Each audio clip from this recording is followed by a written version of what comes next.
ya penalti itu cukup. Ya udah, kamu datang, bola nendang, udah. Kita semua berharap selalu dukung kita apapun kondisinya, mau menang, kalah atau apapun itu kita dukung. Bukan penjahat, bukan pecundang.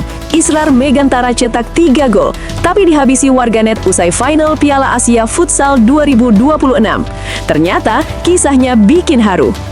1 detik bisa menghapus ribuan jam pengorbanan, setidaknya di mata mereka yang hanya melihat hasil, bukan proses. Itulah luka yang harus ditelan Israr Megantara pada malam paling getir dalam hidupnya. Final Piala Asia Futsal 2026 seharusnya menjadi panggung kejayaan. Namun bagi Israr, malam itu berubah menjadi ruang sunyi, tempat air mata, rasa bersalah, dan vonis warganet bertemu tanpa ampun. Ia mencetak 3 gol. Ia menggendong harapan bangsa selama 120 menit. Namun publik justru mengingat 1 penalti yang gagal. Dan dari situlah hujan caci maki turun. Padahal, jika pertandingan itu ditonton dengan hati, bukan dengan amarah, nama Israr Megantara layak disebut sebagai denyut nadi perjuangan Timnas Futsal Indonesia. Menghadapi Iran, raksasa Asia dengan 13 gelar juara dan status juara bertahan, Indonesia tidak bersembunyi. Di hadapan puluhan ribu pasang mata di Indonesia Arena, Jakarta, Sabtu malam, 7/2/2026 WIB, Garuda bertarung tanpa gentar. Skor 4-4 di waktu normal. Tambahan waktu, gol demi gol kembali tercipta. 5-5. Indonesia menolak kalah. Israr menolak menyerah. Namun sepak bola dan futsal selalu kejam pada 1 titik. Adu penalti. Israr baru 21 tahun, dipercaya sebagai penendang kelima. Posisi paling sunyi, paling berat, paling kejam. Saat ia melangkah, ia membawa bukan hanya bola, tetapi harapan satu bangsa. Tendangannya meleset. Dalam satu tarikan nafas, mimpi juara sirna. Iran menang 5-4, Indonesia runner-up, dan Israr runtuh. Media sosial langsung berubah menjadi ruang penghakiman. Kenapa dia? Masih muda, belum siap. Gara-gara dia kita gagal. Seolah 3 golnya tak pernah ada. Seolah keberaniannya mengambil tanggung jawab adalah dosa. Untungnya, tidak semua memilih membutakan hati. Ribuan pendukung justru bangkit, membela, meluruskan, dan mengingatkan Israr bukan penjahat. Ia manusia. Ia adalah anak yang tumbuh dari keterbatasan.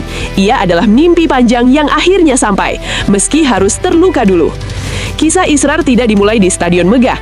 Ia dimulai di rumah sederhana bersama seorang ibu yang tak pernah lelah berdoa.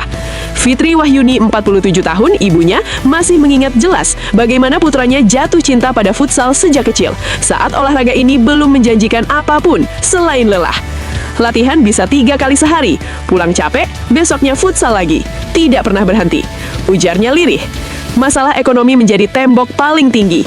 Israr pernah hanya punya 1 pasang sepatu futsal, sobek, rusak, dan berkali-kali dijahit ulang.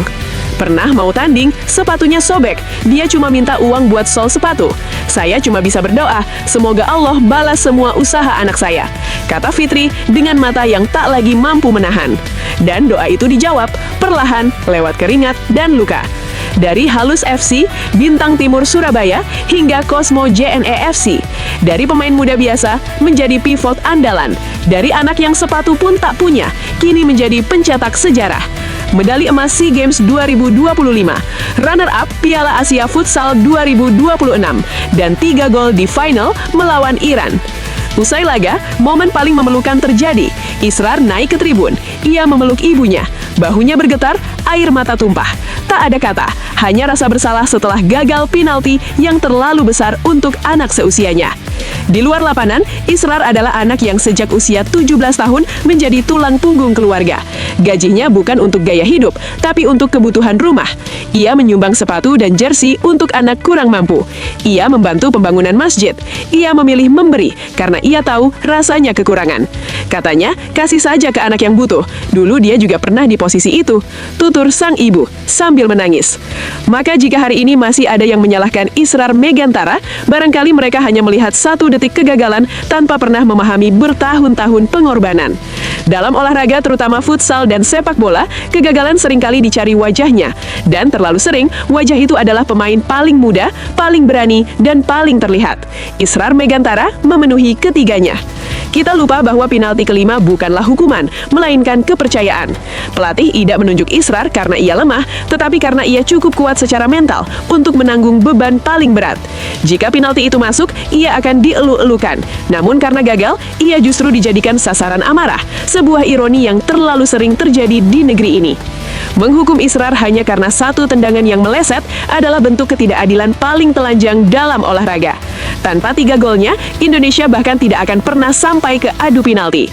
Fakta ini seharusnya cukup untuk menghentikan semua narasi menyudutkan. Melebihi sekedar atlet, Israr adalah anak dari keluarga sederhana yang tumbuh lewat keringat, doa, dan keterbatasan. Ia sudah menanggung beban sebagai tulang punggung keluarga sejak remaja, dan kini dipaksa memikul beban emosi jutaan orang dalam satu malam. Beban yang bahkan orang dewasa pun belum tentu sanggup menahannya. Warganet boleh kecewa, supporter boleh bersedih, tetapi perundungan bukan bentuk cinta pada tim nasional.